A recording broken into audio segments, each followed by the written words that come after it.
Okay guys, so in this video, we are going to look at 4 past papers. Paper 1, Afrikaans paper 1.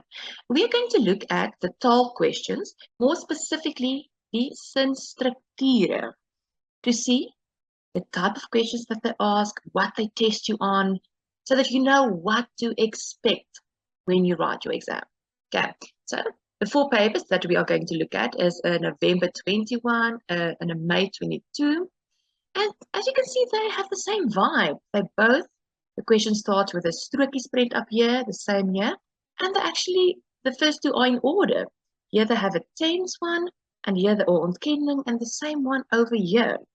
However, they do not all look like that. And this is not the exact structure. So that's why we're looking at a November 21 and a May 21 one as well. See, it's different. There's no strokie spread over here and here. And actually, it's not in the same format and order.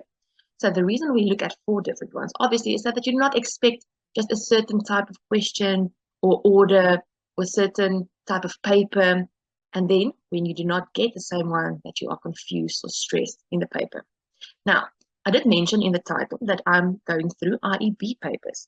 So that doesn't mean if you're not IEB that you cannot gain from this, or you might not get the same questions. However, the format is different. In an IEB paper, the question 8, the whole question 8 is just sinstrukture, meaning voegwoorde, leidende, bedrijvende, indirecte rede, stuff like that. And that's what I'm going to be focusing on.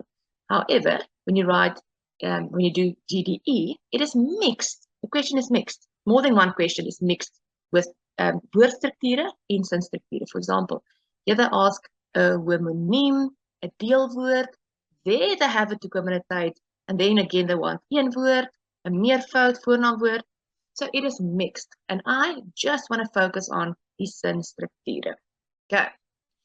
And you also see I'm actually not going in order of the questions. I'm not going number 1, 2, 3, 4. I'm going to be focusing on concepts together. In this video, we are going to look at the ontkenning questions. Ontkenning meaning negative. Okay, so how will we know it's an ontkenning question? So we will see the nee. When they tell us to start with nee. And what does that mean? It means we are going to answer this question starting with nee. So answer it in the negative. Okay, so let's read the question or the sentence. Is die onderwyser nog besig om sy les aan te bied? Okay, so it's not a difficult sentence, it's not long. So where are they testing us? With nog. Nog is one of those words that can and should change when you answer it in the negative. So the thing is, you just need to know what it changes to. And then obviously to remember that we have to have the second me at the end of the sentence. Okay, so pause the video and see if you can write the answer. Okay, let's look at the answer. So it will be nee. Die onderwyser is nie meer besig om sy les aan te bied nie. And then the nee at the end. So nog. Nog changes to nie meer nie. Okay, let's look at the other one. So there we have the nee. So we know this is our negative, also ontkenning question. And the question is, het die seun al besluit watter universiteit hy wil bywoon?